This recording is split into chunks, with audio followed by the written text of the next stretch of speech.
우량성 후손 점지 및 육성 방안 2편 태교에 의한 우량성 후손 육성 방안 2020년 11월 황금나라.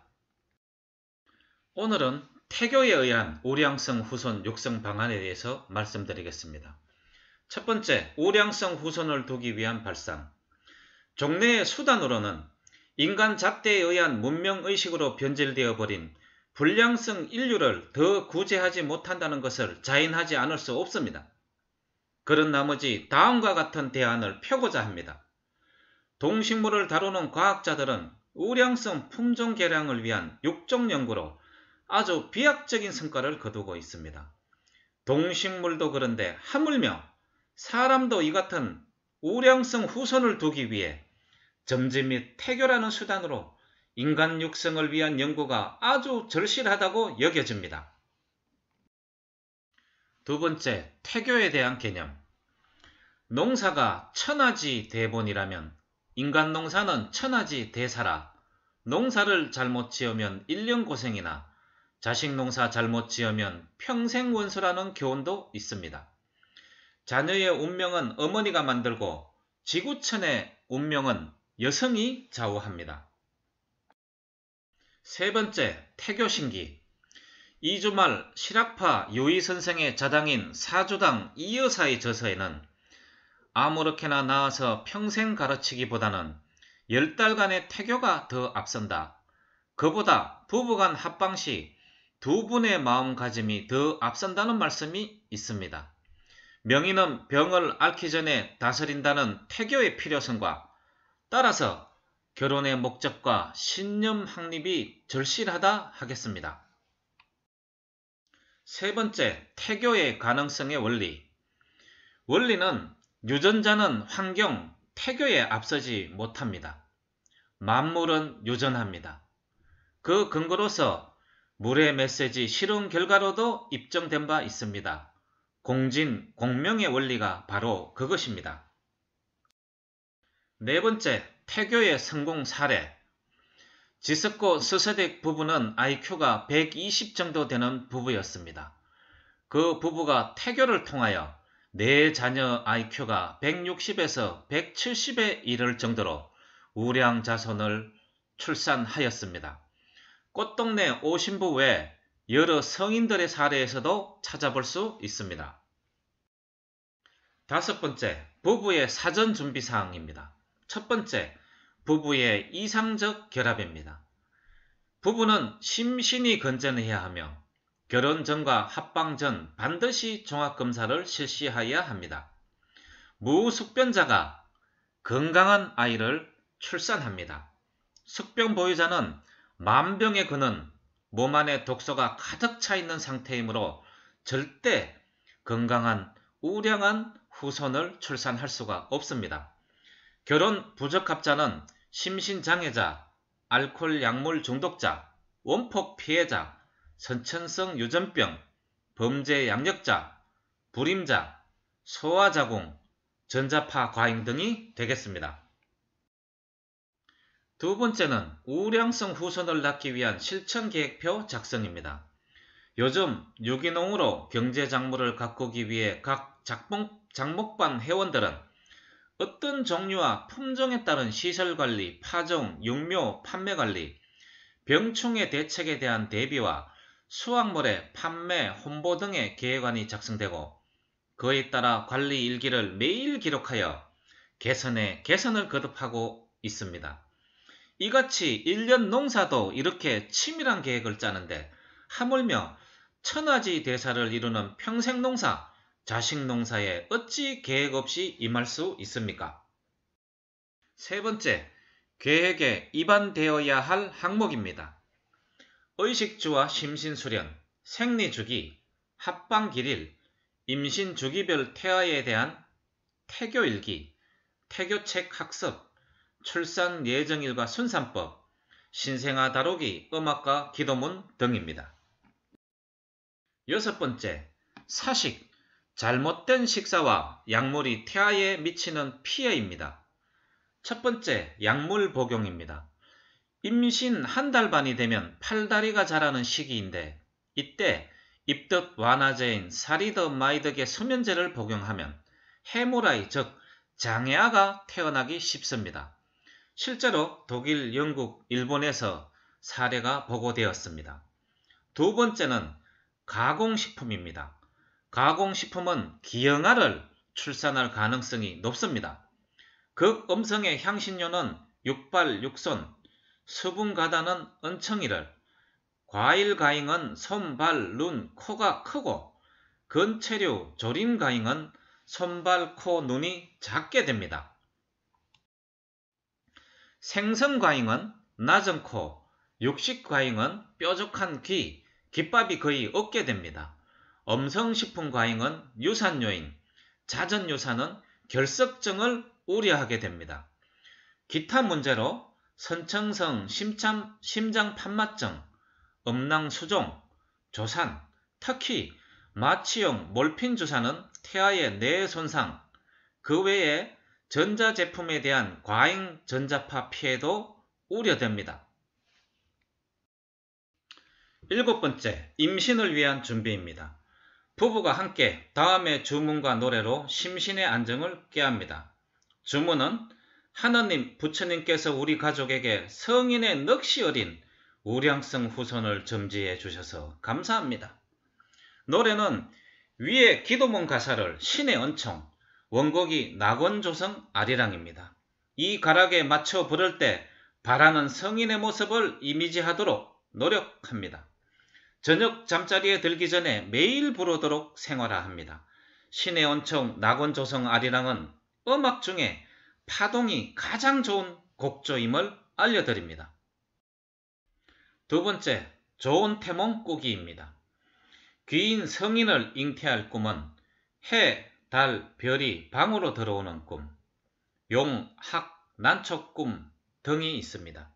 이런 꿈을 꾸기 위해서는 귀인 성인의 사진을 벽이나 천정에 붙여두고 정자세로 10분간 정시한 후 눈을 감고 30분간 명상을 하고 이러한 명상을 조석으로 합니다. 세 번째, 임신 가능 주기입니다. 월경날로부터 14, 17일 정오까지가 95%, 특히 15일째가 확률이 가장 높습니다. 임신하기 쉬운 달의 표는 우측 양력 기준 표를 참고하시기 바랍니다. 23살 3월생이면 2, 6, 10월보다 한 달이 빠른 1월, 5월, 9월이 임신되기 쉬운 달이 되고, 만약 10월생이라면 2, 6, 10월보다 한 달이 늘어난 3, 7, 11월이 임신되기 쉬운 달이 되겠습니다. 네 번째, 합방 길이의 선택. 운기학에서 부부의 행운 주기가 합치되는 연, 월, 일, 시가 가장 좋습니다. 그러나 다음과 같은 합방 흉일시는 상같도록 합니다. 합방 흉일은 일진이 정병인 날, 음력 1일, 15일, 일식 또는 월식일 때, 일기가 불순한 날, 심신불안, 건강 상태가 좋지 않을 때, 또 상가해야 할 장소로는 신당, 사찰, 교회, 묘지, 시신 근처, 노천, 우물가, 뒷간, 상점, 연못가, 하천가, 공공장소 등이 되겠습니다. 다섯 번째, 수정과 태아의 성별입니다. 정액의 평균 pH는 8.0이나 여아가 될 X정자는 약산에 강하고 남아가 될 Y정자는 약알칼리에 강합니다. 질내 환경이 강산이면 모든 정자 절멸로 불임 상태가 되고, 약산의 환경이면 X정자와 X난자의 결합으로 여아가 탄생되기 쉽고, 약알칼리 환경이면 Y정자와 X난자의 결합으로 남아가 되기 쉽습니다.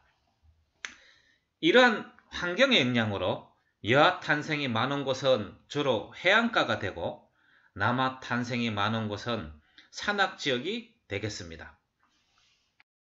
여섯 번째, 입덧, 임신 중독, 유산. 잘못된 식생활에 의한 건강 변조를 해소해야 합니다.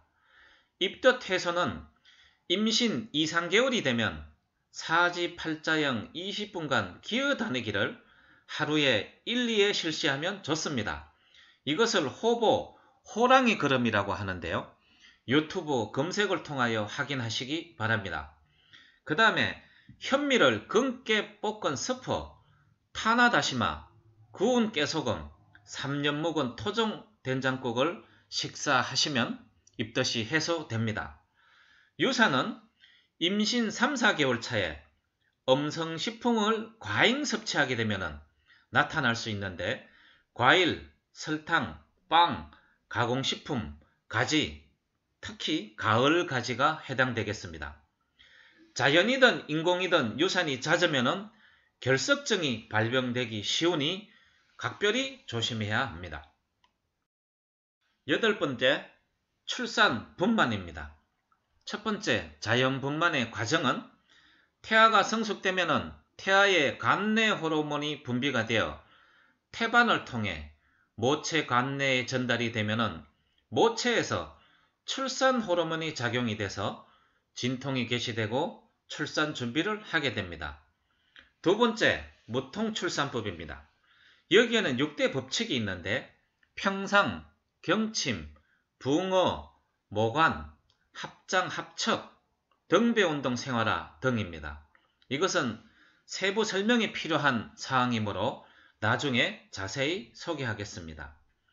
임신 6, 7개월부터 합장, 합척 운동을 하루에 아침, 저녁으로 2회 실시하면 역산 예방, 출혈 감소, 분만 시간 단축 등의 강력한 효과가 있습니다. 세 번째, 인공 출산을 할 경우 조심을 해야 될 사항이 있는데요. 동물성 지방과 단백질 과잉 섭취 시 경구가 굳어 조직의 유연성 열악에 의해서 또는 사식, 어긋난 식사에 의해서 태아의 관내 호르몬이 분비가 돼서 모체가 불안하고 출산 예정일을 경과하는 경우가 생깁니다. 이때 1개월이 경과되면 태아가 부패하고 2개월 경과 시에는 모체가 위험하게 됩니다. 9번째, 출산 후의 산후관리입니다. 첫 번째, 나체요법입니다. 나농공, 자동, 폐쇄 효과가 있습니다. 요령은 양수를 닦지 않은 채 실온 19, 20도씨에서 100분간 오동나무 판자 위에 뉘어둡니다. 그 사이에 탯줄이 나옵니다.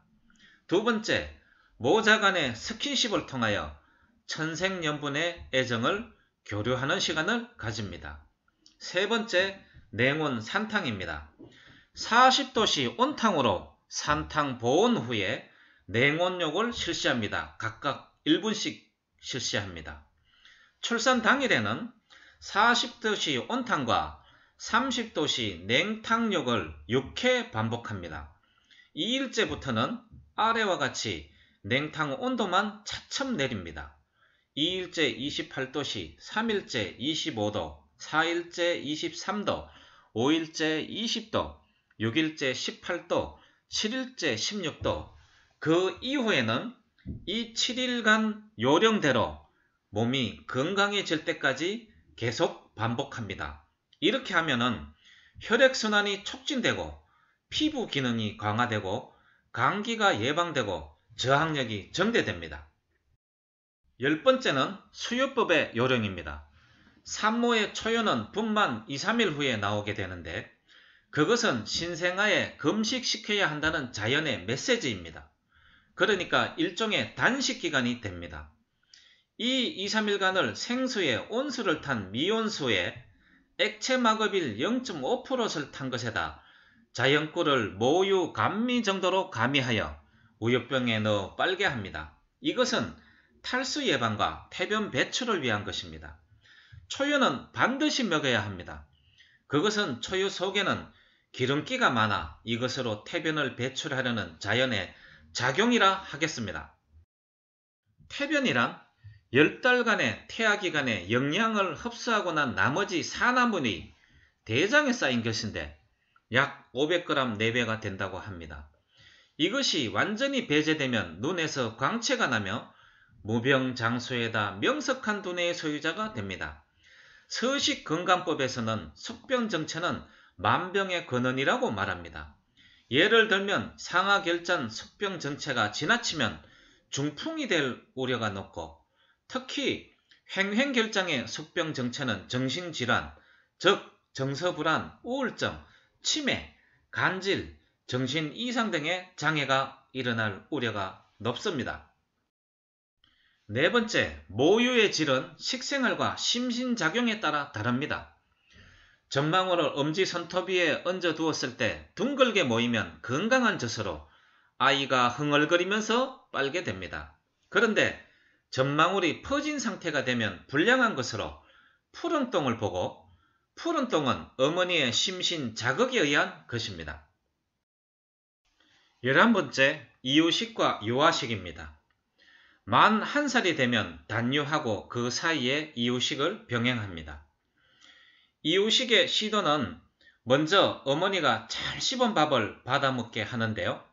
씹어서 먹임으로써 염분 과잉 예방과 소화력 보조, 저작, 씹는 기능을 기르게 됩니다. 완전 이유식은 현미 크림부터 하고 만 3살 이전까지는 감미풀 실천을 금지합니다. 유아식은 현미 100%에 부식은 필요시에 주식의 3분의 1 정도를 가미를 하는데요. 식물성과 동물성을 3대 1로 섞습니다. 동물성이란 멸치, 생선을 말합니다. 12번째, 오늘의 마지막 주제입니다. 인부와 산부의 식생활입니다. 주식은 100% 현미밥이다. 부식은 주식의 3분의 1 정도로 하되 3분의 1 정도의 부식은 김치, 건채류, 깨소금, 된장국, 녹미채, 해조류를 말합니다. 이러한 것을 최소한 결혼 3 내지 6개월 전부터 실행하고 조병식은 일체 삼가해야 합니다. 조병식은 병을 조장하는 식품을 말합니다. 농업진흥청에서 아주 우량한 품종을 육종해도 그것을 옥토에 가꾸었을 때 비로소 그 우량성 기능을 발휘할 수 있겠지만 모래자갈로 뒤덮인 황폐한 땅에서 가꾸어 보았자 가꾼다고 애만 썼지 우량성 기능은 발휘하지 못할 것입니다. 자식 농사를 가꿀 밭이란 곧 모체입니다. 이 모체의 심신이 건전해야지만이 우량성 후손을 생산할 수 있습니다. 미래 어버이 교실 교육자료 한국나라 영안대의 박명성. 이상 영안대의 거사님의 태교에 의한 우량성 후손 육성 방안에 대한 자료를 소개하였습니다. 앞으로도 우량성 후손 육성과 관련된 자료를 시리즈로 소개할 예정이오니 많은 관심 바랍니다. 감사합니다. 복본